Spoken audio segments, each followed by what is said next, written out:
사랑하는 성도 여러분, 지금 여러분의 마음은 어떻습니까? 이 자리에 오기까지 말로 다 하지 못할 시간들을 지나오신 분들이 혹시 계십니까? 안주의 무게 속에서 예배의 자리까지 나오신 분은 없으십니까? 혹시 지금 제가 찬양합시다 라고 말을 할 때 그것이 아주 무겁게 다가오는 분이 있을 수도 있어요. 만약 그런 마음을 가진 분이 계시다면 오늘 하나님께서 주시는 위로와 힘을 나누고자 합니다. 그리고 오늘 이 말씀을 듣는 동안에 여러분의 시선이 조금만 옮겨지기를 원합니다. 문제를 바라보던 눈이 하나님을 향하고 무겁게 눌리던 마음이 있었다면 하나님의 손에 맡겨지기를 바랍니다. 지금 당장의 상황은 어쩌면 그대로일 수 있어요. 그러나 그 상황을 바라보는 우리의 마음은 달라질 수 있다는 거죠. 그런데 우리의 힘으로는 달라지지 않을 수 있어요. 그렇지만 위대하신 하나님을 바라보게 된다면 달라질 수 있다는 거죠. 상한 마음을 붙드시고 다시 일어설 힘을 주시는 분은 바로 하나님이시기 때문입니다. 오늘 시편 147편은 할렐루야로 시작합니다. 얼핏 보면은 이 말씀은 아주 기쁨의 노래 같아요. 활기차고 감사가 넘치는 사람들의 노래처럼 보인다는 거죠. 그러나 이 시편이 놓인 자리를 보면 전혀 다른 이야기가 펼쳐집니다. 이 노래는 70년의 포로 생활을 마치고 돌아온 이스라엘 백성들의 노래인 거예요. 그들이 선 자리는 완전히 회복이 되었을까? 그렇지 않다는 거죠. 여전히 예루살렘의 이스라엘은 항폐된 상태 그대로라는 거예요. 돌아올 것은 있었습니다. 그렇지만 막상 돌아오보니 현실은 너무나도 거칠었다는 거예요. 집은 아직 온전하지 않았고 삶은 여전히 흔들리고 있었습니다. 그런데 그들은 노래를 부르기 시작한 거예요. 상황이 나아졌기 때문이 아니었습니다. 무너진 현실의 한복판에서 그들이 그냥 노래를 시작한 거예요. 그리고 그들의 노래가 시작됐던 그 이유는 바로 하나님을 바라보았기 때문이라는 것이죠. 여전히 하나님은 하나님이시라는 그 믿음 때문에 찬양을 할 수 있었다는 거예요. 처음에는 여호와를 찬양하라는 선포가 너무나도 낯설고 공허하게 들렸을지도 모릅니다. 누군가는 이 폐허 속에서 찬양이 무슨 소용이야? 라고 되물었을지도 몰라요. 그러나 그들의 노래는 현실로부터 단지 도피하는 그러한 찬양이 아니었어요. 오히려 하나님만을 의지하겠다는 치열한 그러한 신앙의 몸부림이었습니다. 시인은 그 고백 속에서 서서히 깨달아가기 시작하는 거야. 비록 눈앞의 폐허와 자신의 가슴에 있는 상처는 여전하지만은 그 시선이 점차 하나님을 향하게 되는 거예요. 그리고 하나님을 통해서 소망을 붙잡기 시작하는 것입니다. 오늘 우리도 마찬가지입니다. 찬양할 기분은 아닐 수도 있어요. 그렇지만 우리가 노래해야 할 분명한 이유는 발견할 수 있다는 것입니다. 하나님이 어떤 분인지 다시금 고백하게 된다면 그분 안에서 참된 회복의 이유를 찾을 수 있기 때문이죠. 그렇다면 그것이 바로 찬양의 이유가 될 수 있다는 거예요. 오늘 이 3절을 한번 다 같이 읽어보겠습니다. 여호와께서 예루살렘을 세우시며 이스라엘의 흩어진 자들을 모으시며 상심한 자들을 고치시며 그들의 상처를 쌈에 신은도다. 세상의 논리는 정말 차갑고 냉정합니다. 빛나는 사람, 성공한 사람, 강한 사람 곁에는 사람들이 구름처럼 모여들어요. 그렇지만 무너지고 실패한 사람 곁에는 정막이 흐릅니다. 그만큼 사람이 모여들지 않는다는 거죠. 세상은 쓸모가 다한 깨진 그릇은 버려버린다는 거예요. 미련 없이 내던져버린다는 거예요. 그래서 우리는 버림받지 않기 위해서 필사적인 노력을 하면서 살아갑니다. 그리고 때로는 강한 척을 하면서 살아간다는 거죠. 하지만 오늘 말씀이 선포하는 하나님의 방향은 정반대라는 거죠. 하나님은 세상이 외면한 흩어진 자들, 그들을 손수 모으시는 거예요. 마음이 찢긴 상심한 자들을 그리고 곁에서 지키신다고 그렇게 말씀하고 계십니다. 세상은 폐허를 보고 끝이라고 말하지만 하나님은 그 폐허를 다시 세우는 그러한 하나님이시라는 것을 오늘 말씀은 보여주고 있다는 거죠. 당시 이스라엘은 약한 나라라고 표현할 수 없을 정도로 정말 망한 나라였습니다. 그들은 주변 나라에 아부도 할 수 없었고 조공을 바칠 수도 없을 그러한 나라조차 잃어버린 상태였다는 거예요. 아무도 찾아주지 않는 외로운 처지였다는 거죠. 그러나 바로 그때 그들에게는 기댈 곳이 있었습니다. 우리가 믿는 하나님은 그 자녀가 약하다고 해서 결코 지나치지 않으신 분이라는 것을 믿고 있었기 때문이라는 거죠. 여기서 흩어졌다는 것은 무슨 의미일까? 단순히 자리를 옮긴 것이 아닙니다. 쫓겨나고 밀려나고 버려진 상태를 말하는 거예요. 고대 사회에서 나라가 망해서 흩어진다는 것은 가장 비참한 상황입니다. 재산을 빼앗기고 가족이 흩어져 버려요. 많은 이들이 노예로 끌려갑니다. 나를 지켜줄 법도 없고 의지할 안전망도 없습니다. 완전히 그 모든 것들이 사라져 버린 그러한 상태라는 거예요. 그리고 3절에서는 더욱 깊은 말씀이 나온다는 거죠. 상심한 자를 고치시며 그들의 상처를 쌈에 씌는도다. 여기서 상심한 자라는 표현은 단순히 기분이 가라앉았다라는 그런 것으로 끝나는 것이 아닙니다. 이것은 그릇이 산산이 부서진 상태인 거예요. 심장이 갈갈이 찢긴 그러한 마음의 상태라는 거죠. 마음이 완전히 무너져 내린 그러한 상태라는 거죠. 그래서 스스로 도저히 회복할 수 없는 그러한 상태를 말하는 것입니다. 만약 우리들에게 실수로 유리병이 깨졌어요. 그러면 어떻게 하십니까? 그것은 버려버린다는 거죠. 조심했어야 되는데 하면서 그것을 하나하나 연결해서 물을 마십니까? 그렇지 않다는 거죠. 버려버린다는 거예요. 그런데 우리 하나님은 그러한 깨진 마음, 찢겨진 마음을 모아서 고치신다고 오늘 말씀을 전합니다. 사람이 감당할 수 없는 그 파편 같은 상처를 외면하지 않으시고 하나하나 어루만져 주시고 회복시켜 주시는 분이라는 거죠. 완전히 부서진 자리, 가장 약한 그 지점에서 하나님은 시작하신다고 그렇게 말씀하시는 거예요. 그런데 하나님은 단지 고치는 데서 멈추지 않습니다. 말씀은 상처를 싸매신다라고 그렇게 말하고 있어. 싸매신다는 것은 단순히 치료를 위해서 무엇을 붙이거나 처리하는 차원이 아닙니다. 자신의 몸으로 보호하고 자신의 온기를 나누고 또 상대의 고통에 자신을 밀착시키는 거예요. 하나님께서 우리의 상처를 싸매신다는 것은 멀리서 바라보시는 것이 아닙니다. 우리 곁에 오셔서 우리를 그 몸으로 그 마음으로 덮으시는 거죠. 그분의 따뜻한 임재로 우리를 감싼다고 그렇게 말씀하시는 것입니다. 그리고 바로 그 봉이 우리를 살게 하시는 거죠. 하나님께서는 각기 사연으로 흩어진 자들, 그리고 중심을 잃어버린 자들, 그리고 상심한 자들, 산산이 조각나 버린 자들, 그런 자들을 온 마음과 온 몸으로 싸매시는 것입니다. 세상은 그런 사람들에게 관심이 없어요. 그렇지만 우리 믿고 있는 하나님은 그런 자들을 모으시고 싸매신다는 것이에요.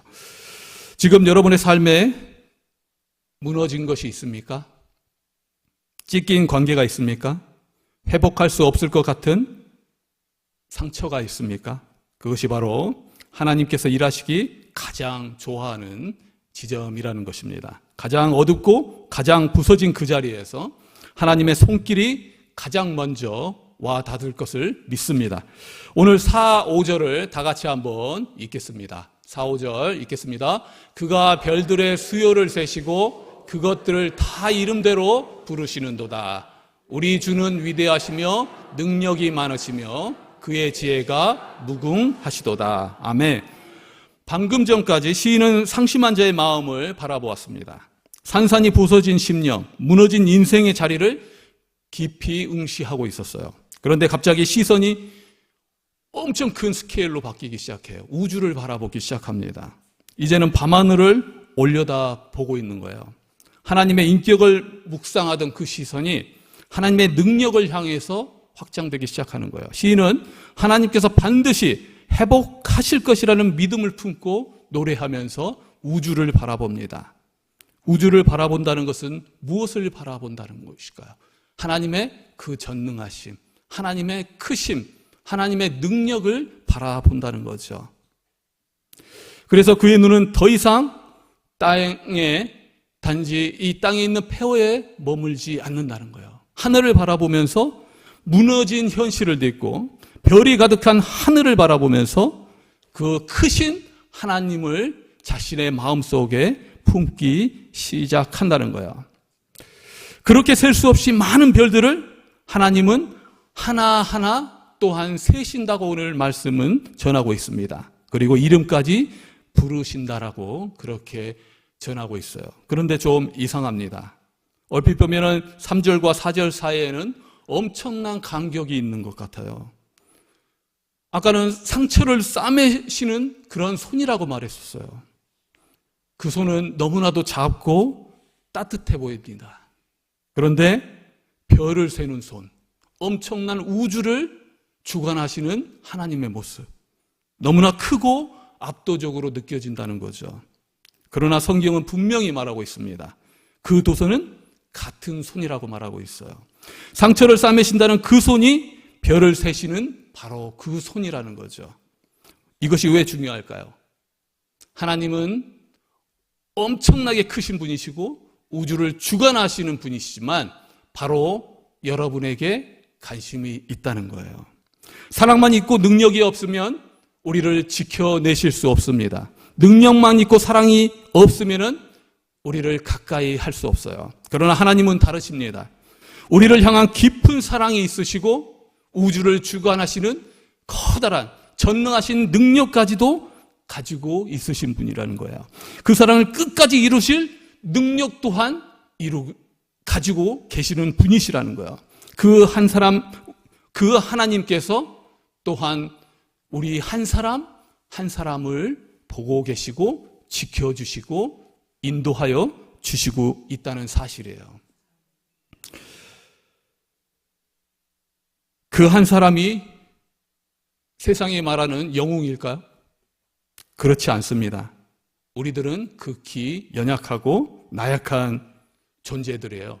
본문의 표현을 인용한다면 흩어지고 상심한 자들이라는 것입니다. 우리가 어떻게 삶을 살아가면서 완벽한 삶을 살아갈 수 있겠습니까? 모두가 어떻게 영웅이 될 수 있겠어요? 그렇지만 하나님께서는 그 한 명 한 명을 지켜보고 계시다는 거죠. 너무나 크신 그분이 가장 작은 우리들을 기억하시는 것, 그것이 바로 오늘 본문의 놀라운 기적이라는 것입니다. 이렇게 생각하면 이해가 쉬울 것 같아요. 링컨 대통령의 일화가 있습니다. 남북전쟁이라는 거대한 국가적 위기 속에서 장관들과 함께 밤낮 없이 작전 회의를 하고 있었습니다. 그러나 어느 날 집무실 앞에 그의 어린 아들이 울면서 아빠를 찾아왔어요. 링컨은 그 엄중한 회의를 잠시 중단시키고 문을 열고 그 아들을 깊이 따뜻한 품으로 안아주는 거예요. 수만 명의 군대를 움직이는 그 링컨 대통령이 아들의 무릎에 난 작은 상처를 살피고 달래준 뒤에야 그 국가적인 회의, 전쟁의 회의실로 다시 들어가게 되었다는 거죠. 하나님이 바로 그러신 분이십니다. 우주의 주권자이시면서 동시에 우리의 아버지시라는 거죠. 온 우주를 다스리는 그 손길을 통해서 그리고 우주를, 별을 하나하나 세시지만 상처난 우리의 마음을 온 마음으로 안아주시는 그러한 분이시라는 거예요. 별의 이름을 부르시는 그분이 우리의 이름도 불러주실 걸 믿습니다.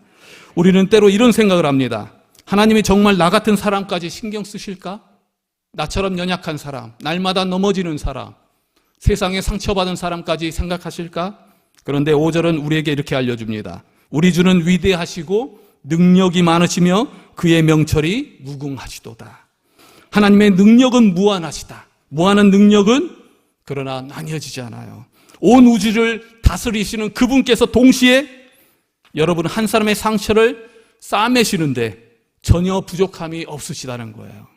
하나님께 여러분은 일부가 아니라는 거죠. 그 크신 하나님이시지만 일부가 아니고 전부라는 것입니다.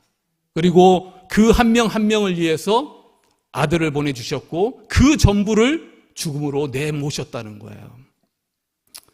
그러한 믿음으로 살아가는 우리 모두가 되기를 주님의 이름으로 축복합니다.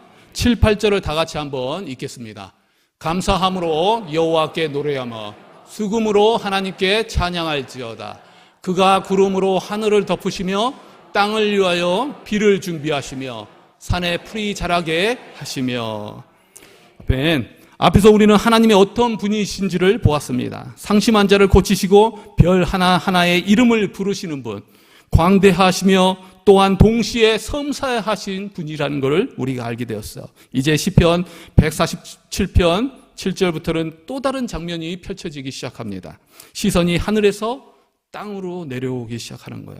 사람의 도시가 아니라 들판과 산, 그리고 그 아래 살아가는 생명들을 바라보게 됩니다. 그리고 시편은 말합니다. 하나님께서 비를 준비하신다. 이것은 하나님의 지속적이고 신실한 공급을 말하는 거예요. 당시 농경사에서 비는 곧 생명이었습니다. 비가 없으면 작물이 자라지 않고 작물이 없으면 사람도 살아갈 수 없는 거예요. 그러나 단지 한 번으로 끝나는 것이 아니라 지속적인 그러한 공급이 일어나는 거죠. 그리고 하나님께서는 그 비를 준비하신다. 그렇게 말하는 거예요. 이 비를 단순한 자연현상으로 보지 않습니다. 하나님이 준비하신다는 것으로 보고 있다는 거예요. 시인은 그렇게 보고 있는 거예요. 한 번이 아니라 매일 빠짐없이 신실하게 공급하시는 하나님의 은혜로 바라보고 있는 것입니다. 풀 한 포기, 나무 한 그루, 들짐승 한 마리, 하늘의 새 한 마리까지 모두가 하나님께 의존하고 있고 그 가운데 하나님께서 모든 것들을 공급하시고 그들을 인도하시는 거예요. 생명은 스스로 유지되지 않습니다. 하나님의 모든 돌보심 가운데 이루어지는 거예요. 이 사실은 우리에게 깊은 평안을 줍니다. 만약에 풀 한 포기, 들짐승을 먹이시는 하나님이시라면 자기 백성을 잊으실 리가 없다는 거예요. 하늘의 새를 돌보시는 하나님이시라면 그분을 경외하는 사람의 필요를 절대 외면하지 않으신다는 거죠. 자연은 그냥 돌아가는 것이 아닙니다. 하나님이 돌보시는 세계라는 거예요. 전능하신 우주를 주관하시는 하나님께서 이 땅의 모든 것 또한 공급하시고 돌보시고 있음을 믿습니다. 그리고 그 중심에는 변함없는 하나님의 신실하심이 있다는 거예요. 그래서 우리의 삶은 우연 위에 서 있지 않습니다. 그렇다면 무엇 위에 서 있겠습니까? 우리는 하나님의 은혜 위에 서 있는 삶이라는 거예요. 그리고 이 모든 사실을 깨달은 시편 기자는 마침내 오늘 말씀에서 고백하기 시작합니다. 감사함으로 여호와께 노래하라. 이 감사는 모든 문제가 해결된 뒤에 드리는 감사가 아니에요. 하나님이 어떤 분이신지를 그가 알았기 때문이라는 것입니다. 그래서 아직 눈물이 그에게는 마르지 않았어도 여전히 현실이 무너져 있었어도 그는 감사할 수 있다는 거예요. 그리고 찬양할 수 있다는 거죠. 포로에서 돌아온 이스라엘 백성이 무너진 성벽 앞에서 서서 할렐루야 그렇게 불렀던 것처럼 우리도 해결되지 않은 현실 한가운데서 하나님을 향해서 그 감사로 찬양할 수 있음을 믿습니다. 오늘 10절의 말씀 다 같이 한번 또 읽어보겠습니다. 여호와는 말의 힘이 세다 하여 기뻐하지 아니하시며 사람의 다리가 억세다 하여 기뻐하지 아니하시고. 그런데 성경은 분명히 말하고 있습니다. 하나님은 말의 힘, 타고 다리는 말의 힘, 그리고 사람의 다리 힘도 기뻐하지 않으신다고 말하고 있어요. 당시 말은 강력한 군사력이었습니다. 군사력의 상징이었다는 거죠. 다리 힘은 인간의 능력과 노력, 스스로 해내려는 힘을 의미하는 거예요. 사람들은 강함을 의지합니다. 더 빠르고 더 강하고 더 잘할 것을 추구하려고 해요. 그러나 하나님은 그 방향을 기뻐하시지 않는다고 말하고 있어요. 하나님이 기뻐하시는 것은 무엇일까요? 그것은 단 하나라는 거죠. 그분을 바라보는 것, 그분의 인재하심을 신뢰하는 것이라는 거예요. 하나님은 그런 사람을 가리켜서 시편 147편 6절에서는 겸손한 자라고 말하고 있습니다. 그리고 11절에서는 하나님을 경외하는 자라고 말하고 있어요. 그리고 인자하심을 바라는 자라고 말하고 있다는 거예요. 하나님은 강한 사람을 찾으시는 것이 아니라 하나님을 신뢰하는 사람을 찾고 계신다는 것입니다. 내가 강해지는 것이 아니라 강하신 분을 믿는 것, 내가 해결하는 것이 아니라 해결하시는 분께 맡기는 것, 내 다리로 달리는 것이 아니라 나를 들고 가시는 분을 의지하는 것, 이것이 하나님께서 가장 기뻐하시는 믿음이라는 것입니다. 그러한 사람은 자신을 전부라고 말하지 않습니다. 오히려 자신의 한계를 알고 하나님 없이는 설 수 없음을 인정하는 사람이라는 거예요. 세상에는 약해 보일지 몰라도 하나님 앞에서는 가장 바른 자리에 선 사람이라는 것입니다. 그리고 하나님은 그런 사람을 절대 외면하지 않는다는 거죠. 붙드시고 일으키시고 다시 걷게 하심을 믿습니다. 이 진리를 가장 선명하게 보여주는 장면이 있어요. 여호수아 6장 여리고성 이야기라는 거죠. 여호수아가 이끄는 이스라엘 백성 앞에 여리고성이 버티고 있었습니다. 그들에게는 철옹성 같은 그 성벽을 무너뜨릴 무기도 공성 장비도 없었어요. 상식적으로 도저히 이길 수 없는 전쟁이었습니다. 그런데 하나님은 전혀 다른 방법을 쓰시죠. 매일 성을 한 바퀴 돌고 마지막 날에는 7바퀴를 돌고 나팔을 불며 외치라고 말하는 거예요. 전쟁을 하려면 훈련을 해야 합니다. 무기를 갖춰야 합니다. 병사를 모아야 합니다. 그런데 하나님은 돌고 외치라고 그러는 거예요. 그것은 무엇이겠습니까? 하나님께서는 전적인 신뢰를 요구하시는 거라는 거죠. 그리고 이스라엘이 하나님을 신뢰하고 순종했을 때 어떻게 되었습니까? 그 견고한 여리고성은 우르르르 무너져 버렸다는 거예요. 여리고성을 무너뜨린 것은 이스라엘 병사의 수도 무기의 위력도 아니었습니다. 하나님을 신뢰하고 그 말씀에 순종한 믿음이었다는 거죠. 하나님은 그리스도인들에게 바라는 것은 그렇다면 무엇일까요? 그리스도인들에게 강력한 힘이 갖춰지기를, 능력이 갖춰지기를 바라는 것일까요? 그렇지 않다는 거죠. 그것은 우리의 믿음의 사람들이 전적으로 하나님을 더 신뢰하기를 원하신다는 거예요. 우리의 삶 앞에서도 여전히 무너뜨릴 수 없을 것 같은 성벽이 서 있습니다.